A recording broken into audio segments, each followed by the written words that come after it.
Salut à tous. Je suis ici aujourd'hui pour vous ouvrir mon cœur, pour partager une histoire qui me pèse comme une pierre sur la poitrine, un secret qui m'étouffe depuis des années et me plonge dans une confusion dont je ne vois pas la fin. Je ne vais pas révéler mon identité, mais je vais tout vous raconter, sans rien cacher, parce que j'ai désespérément besoin de vos conseils. Ce que je vis me dévore de l'intérieur, et je suis arrivée à un point où je ne sais plus quel chemin prendre. Écoutez-moi attentivement, et si vous avez des idées pour m'aider à m'en sortir, je vous en supplie, partagez-les avec moi. Mon mariage, que je pensais être une bénédiction, s'est transformé en une prison sombre. Et je suis coincée entre un passé que je ne peux fuir et un avenir incertain.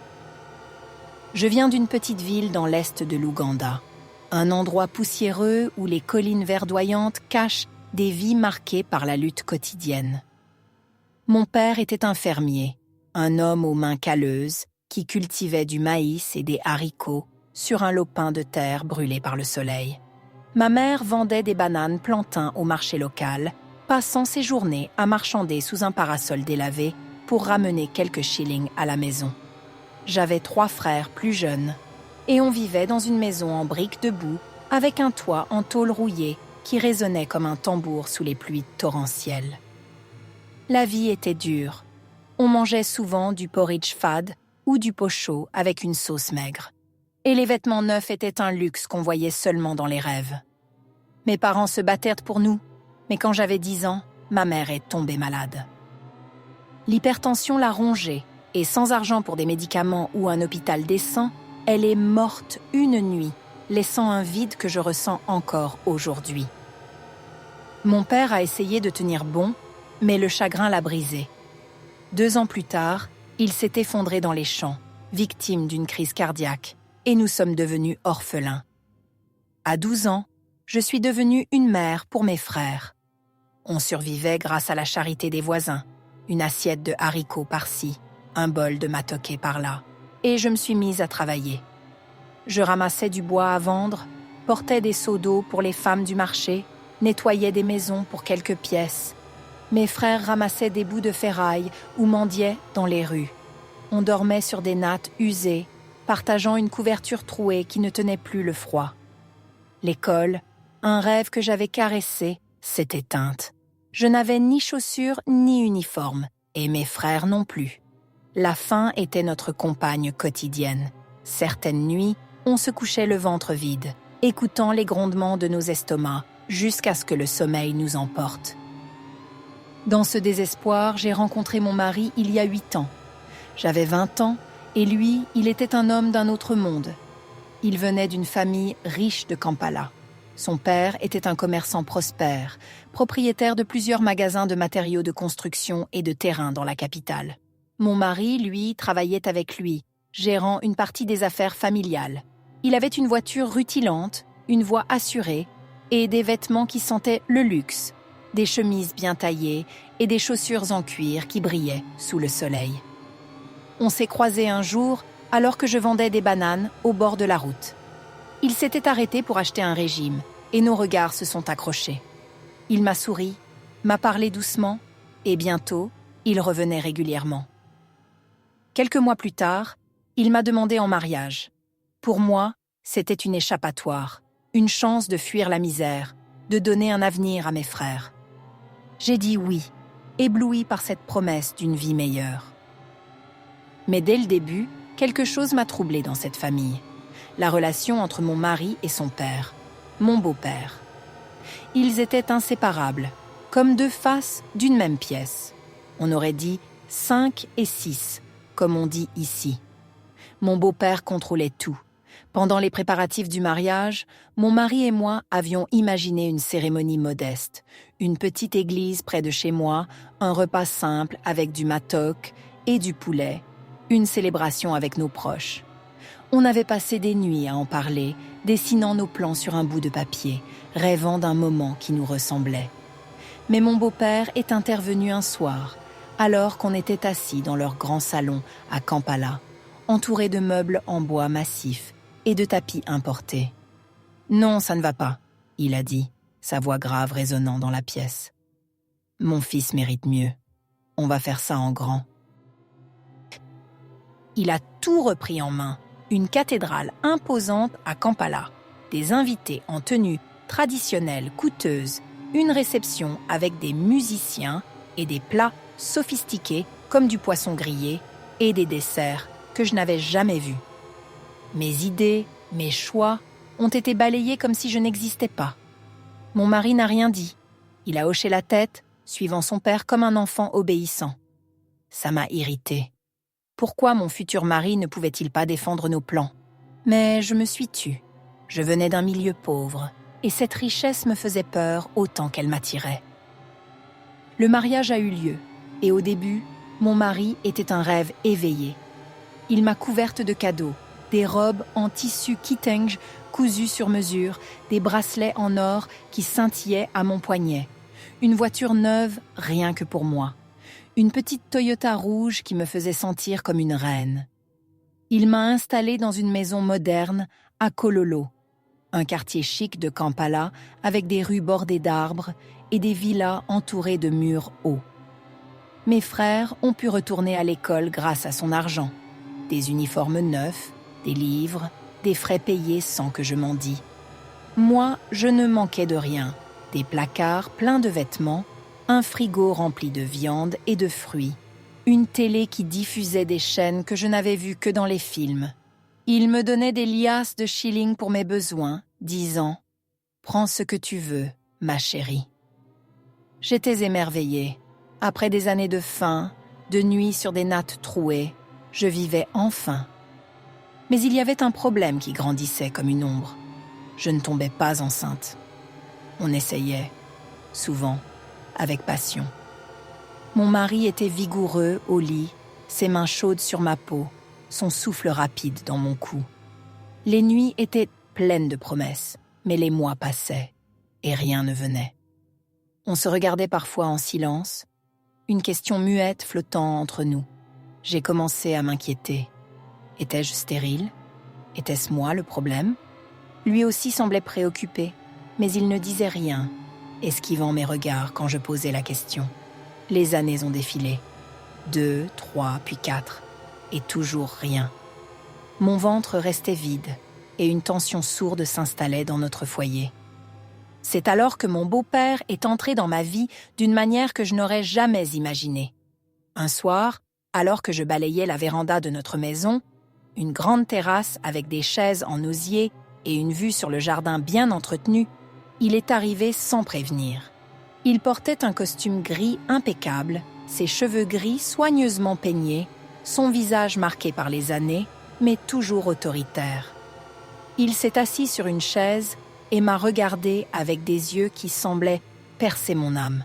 « Ma fille, » il a dit, sa voix basse et grave, « il faut qu'on parle. » Je me suis arrêtée, posant le balai contre le mur, et je me suis assise en face de lui, les mains croisées sur mes genoux. « Ton mari est impotent, » il a lâché, sans détour.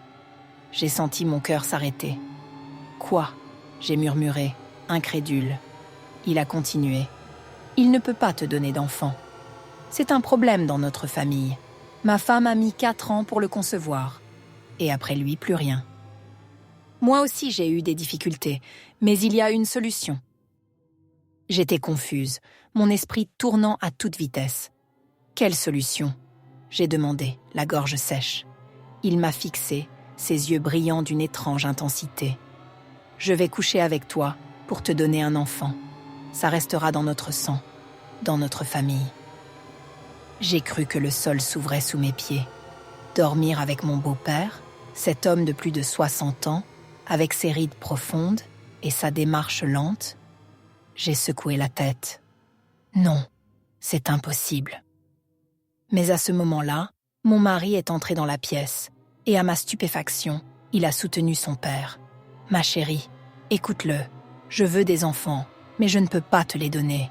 Mon père peut, et ça restera notre lignée. » J'étais abasourdie, trahie. Pourquoi ne pas adopter? Pourquoi ne pas consulter un médecin? Mais ils ont balayé mes objections. Pas d'étrangers dans notre sang. On veut notre propre descendance. J'ai voulu hurler, fuir, mais je me suis arrêtée. J'étais une fille pauvre. Quitter cette famille, c'était retourner à la misère, abandonner mes frères à la faim et à la rue. Cette richesse, la maison, les voitures, l'argent, étaient ma bouée de sauvetage. Alors, malgré la nausée qui montait en moi, j'ai cédé. D'accord, j'ai murmuré, la voix tremblante. Et ainsi, ça a commencé. Mon beau-père venait dans notre chambre, une pièce luxueuse avec un lit immense, des draps en satin et une odeur de bois ciré, et couchait avec moi pendant que mon mari attendait dehors. C'était humiliant, révoltant. Mais pire encore, cet homme avait une vigueur que je n'expliquais pas. Il me prenait avec une force brutale, comme un jeune homme, et je me demandais d'où tire-t-il cette énergie ? Est-ce une potion ? Une drogue ? Une fois qu'il finissait, mon mari entrait et couchait avec moi à son tour, comme pour compléter le rituel. J'étais un objet, une machine à produire leur héritage. Après quelques mois, je suis tombée enceinte. Mon beau-père a arrêté et mon mari a pris le relais jusqu'à l'accouchement. J'ai donné naissance à une fille, une petite beauté avec des yeux brillants qui, je le savais, venait de son vrai père. J'étais soulagée, pensant que c'était fini. Mais 1 an plus tard, alors que notre fille commençait à marcher, mon beau-père est revenu. « Je veux un autre enfant », il m'a dit, son regard dur planté dans le mien. J'étais épuisée. « Encore ?» Mon mari a acquiescé. « Oui, ma chérie, on a besoin de plus. » Alors, ça a recommencé. Mon beau-père d'abord, puis mon mari, parfois dans la même nuit, une danse macabre qui me laissait vide. J'ai pris une 2e fois, et cette fois, il n'a pas arrêté après la conception.